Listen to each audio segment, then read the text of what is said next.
مولاي صل وسلم دائما أبدا على حبيبك خير الخلق كلهم مولاي صل وسلم دائما أبدا على حبيبك. Bismillahirrahmanirrahim. Assalamualaikum warahmatullahi wabarakatuh. Alhamdulillahirabbil alamin. Assalatu wassalamu ala asrafil anbiya'i wal mursalin wa ala alihi wa sahbihi ajma'in, amma ba'du. Pertama-tama mari kita bersyukur atas kehadiran Allah Subhanahu wa taala yang telah memberikan kita nikmat serta kesehatan. Salawat serta salam selalu kita curahkan kepada Nabi Muhammad SAW yang telah membawa kita dari saat ketidaktahuan ke zaman yang serba canggih ini. Perkenalkan, kami dari kelompok 9. Sebelumnya saya akan memperkenalkan anggota kelompok saya. Yang pertama Nafa Nadia, kedua Muhammad Fahrul Raji, ketiga Aulia Rahma saya sendiri. Di sini kami akan mempresentasikan makalah yang berjudul Hukum Perjinaan. Pembacaan pertama akan disampaikan oleh saya sendiri. Adapun yang akan kami bahas adalah 1. Pengertian tentang zina, 2. Dasar-dasar penetapan hukum zina, 3. Bahaya zina, 4. Hukum zina, 5. Hikmah dilarangnya zina, 6. Syarat-syarat dilarangnya zina. 1. Pengertian zina. Zina adalah persenggamaan antara laki-laki dan perempuan yang tidak memiliki ikatan perkawinan yang sah menurut agama, atau persentuhan dua alat kelamin dari jenis yang berbeda dan yang tidak terikat oleh akad nikah atau kepemilikan, dan tidak juga disebabkan oleh syubhat atau kesamaran. Islam memandang perzinaan sebagai dosa besar yang dapat menghancurkan tatanan kehidupan keluarga dan masyarakat. Berzina dapat diibaratkan seperti memakai barang yang bukan menjadi hak miliknya. Zina merupakan perbuatan yang keji sehingga Allah melarang umat manusia untuk mendekatinya. Suatu perbuatan dapat dikatakan zina apabila memenuhi dua unsur. Pertama, terjadinya persetubuhan antara dua orang yang berbeda jenis kelaminnya. Kedua, adanya unsur kesengajaan dan tanpa unsur paksaan. Di dalam Islam, pelaku perzinaan dibedakan menjadi dua, yaitu pezina muhsan dan gairu muhsan. Pezina muhsan adalah pezina yang sudah memiliki pasangan sah atau sudah menikah. Kedua, pezina gairu muhsan adalah pelaku yang belum pernah menikah dan tidak memiliki pasangan yang sah. 2. Dasar-dasar penetapan atau larangan zina. 1. Quran Surah An-Nur ayat kedua.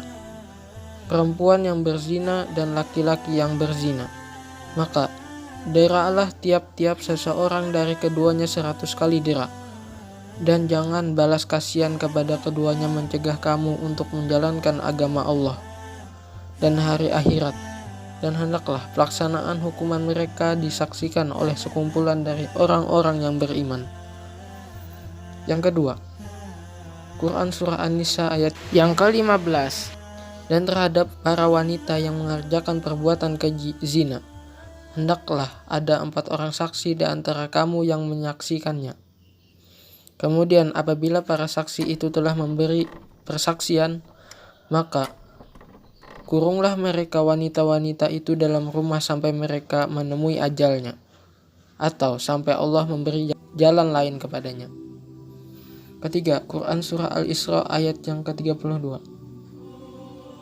Dan janganlah kamu mendekati zina. Sesungguhnya zina itu adalah perbuatan yang keji dan suatu jalan yang buruk. Yang keempat, Quran Surah An-Nur ayat yang keempat. Dan orang-orang menuduh wanita-wanita yang baik-baik berbuat zina, dan mereka tidak mendatangkan 4 orang saksi, maka diralah mereka yang menuduh itu 80 kali dira', dan janganlah kamu menerima kesaksian mereka buat selama-lamanya. Dan mereka itulah orang-orang yang fasik. 3. Bahaya perzinahan. Yang pertama, kehinaan yang melekat kepada pelaku zina lebih membekas dan mendalam daripada kekafiran. Karena orang kafir yang sudah memeluk Islam, maka selesailah persoalannya. Yang kedua, zina menghilangkan harga diri pelakunya dan merusak masa depannya, sehingga memberi kehinaan yang berkepanjangan kepada pezina dan kepada seluruh keluarganya. Yang ketiga, akan menghilangkan kehormatan pelakunya dan jatuh martabatnya baik di hadapan Allah maupun sesama manusia. Yang keempat, dalam zina terkumpul berbagai macam-macam dosa dan keburukan. 4. Hukuman bagi pelaku zina. 1. Zina muhsan. Zina muhsan yaitu zina yang dilakukan oleh orang yang pernah terkait tali ikatan perkawinan, atau kata lain sudah memiliki pasangan yang sah, atau yang dia lakukan baik suami, istri, duda maupun janda. Hukuman atau had bagi pelaku zina muhsan yaitu dirajam atau dilempari batu sampai mati. 2. Zina ghairu muhsan. Zina ghairu muhsan yaitu zina yang dilakukan oleh orang yang belum menikah. Had atau hukuman bagi pelaku zina ghairu muhsan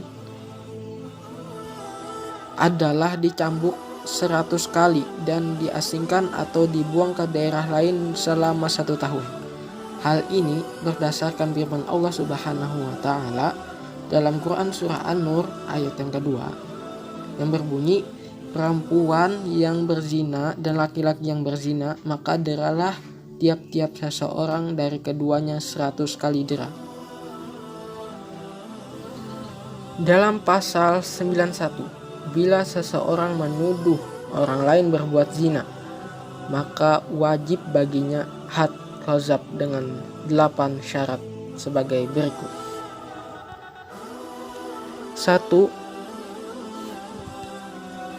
3 syarat yang terdapat pada pihak penuduh yaitu 1. Dia sudah balik. 2. Berakal sehat. 3. Bukan orang tua dari pihak tertuduh. 2. Adapun 5 syarat terdapat pada pihak tertuduh. 1. Dia seseorang Islam. 2. Sudah balik. 3. Berakal sehat. 4. Merdeka.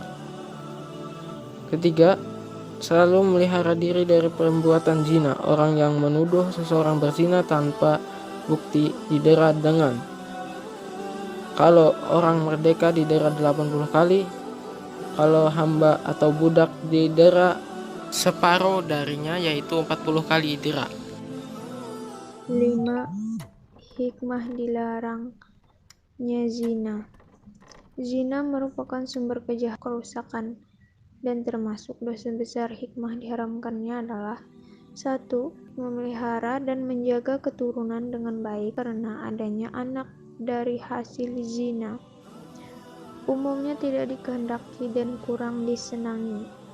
2. Menjaga dari jatuhnya harga diri dan juga kehormatan keluarga.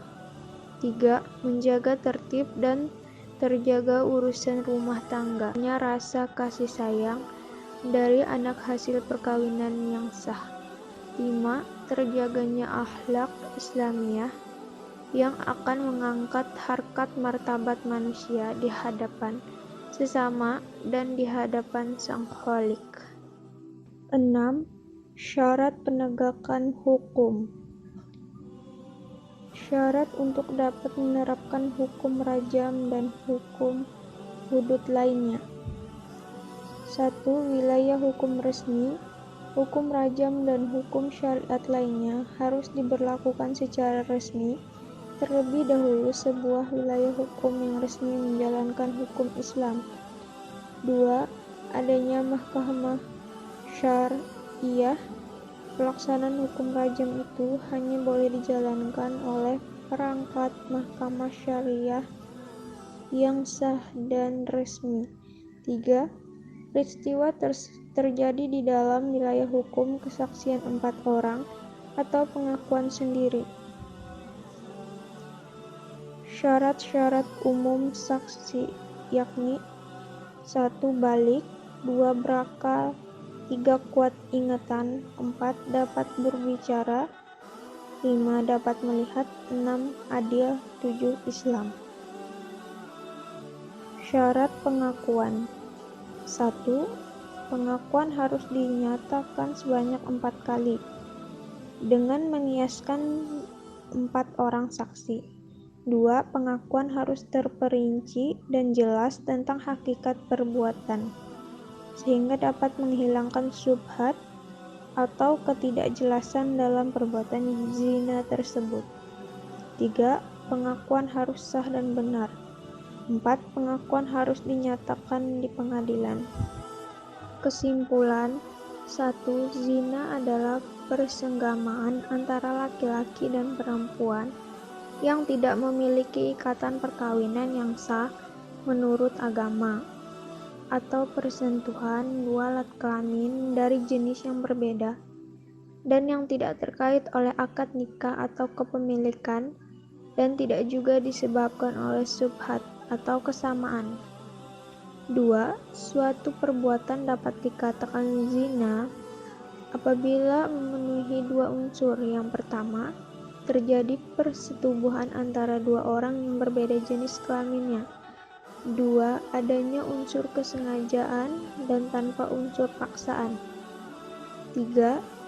Di dalam Islam, pelaku perzinaan dibedakan menjadi 2, yaitu perzina muhsan dan ghairu muhsan. Yang pertama, pezina muhsan adalah pezina yang sudah memiliki pasangan sah atau menikah. 2. Pezina ghairu muhsan adalah pelaku yang belum pernah menikah dan tidak memiliki pasangan yang sah. Sekian presentasi dari kelompok kami. Wassalamualaikum warahmatullahi wabarakatuh.